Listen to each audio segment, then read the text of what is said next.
Hi, beautiful souls. Welcome to the Inspired Chapter, your space for stories, reflections, and gentle reminders that you matter.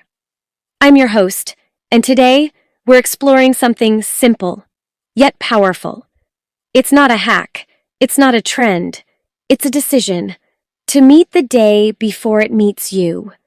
We're talking about the 5 a.m. ritual, not just as a routine, but as a gateway to clarity, to discipline, to the life that's waiting on the other side of the snooze button.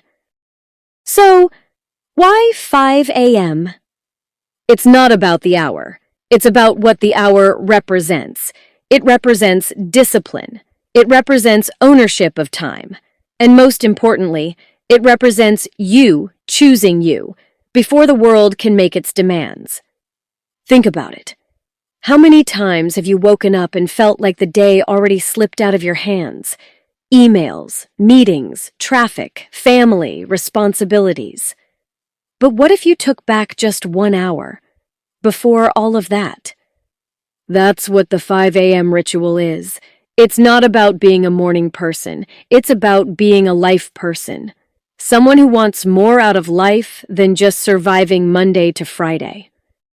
I read an article which said, the most powerful people in the world use that hour for 3 things, and I found it really interesting. They use it for silence, meditation, journaling, prayer, just being still. Second, they use it for movement, a walk, yoga, or even 20 push-ups. Move your body. Third, mindset, reading something that feeds their soul. Listen to an inspiring podcast, like this one. Just imagine, while the world sleeps, you're already ahead, body, mind, and spirit aligned. This 1 hour builds momentum, and momentum builds magic, because by 6 a.m., you've already done more than most people do by noon. I want to take a moment today to share my own journey with the 5 a.m. ritual.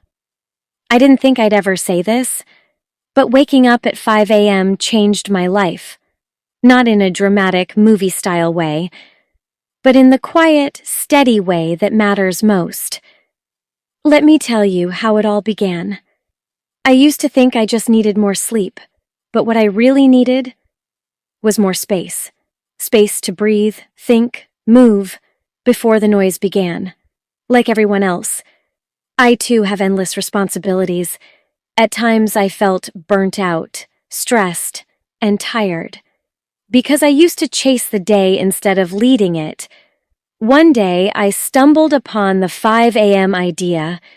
At first, I resisted. I said to myself, I'm not a morning person, and gathered all the reasons not to wake up at that hour. But somehow, one day I decided to give it a try, and I loved the experience. It felt like I am choosing myself before the world starts demanding from me. It started feeling sacred. I woke up at 5 a.m. the next day, and so on. Within 3 weeks, I felt my energy shifted. I started journaling at dawn, sat with myself with a warm glass of water looking at the morning sky, moving my body just a little. I felt I am giving myself that time which I always craved to give myself. I slowly realized I am not surviving anymore. I am leading my life. 6 months later, same responsibilities, but a completely different me, happier, healthier, balanced, and more present. This ritual didn't change my world. It changed me, and that changed everything else around me. You might be thinking, I'm not a morning person. I sleep late. I have responsibilities. I don't have time. But here's a question. What if everything you want is hidden in the hour you keep snoozing away? Start with 10 minutes, then 20, then 40, then 60. Just give it a try. I promise you, you will love the experience. As we wrap up today's chapter, I want to leave you with this. The world will always be noisy. But you get to choose your silence. You get to choose you. If today's episode sparked something inside you, I'd love to hear about it. Please do comment, but don't keep that energy locked inside. Until next time, take care of your mind, move with intention, and never forget. The inspired chapter is always here when you need a little light. See you in the next one.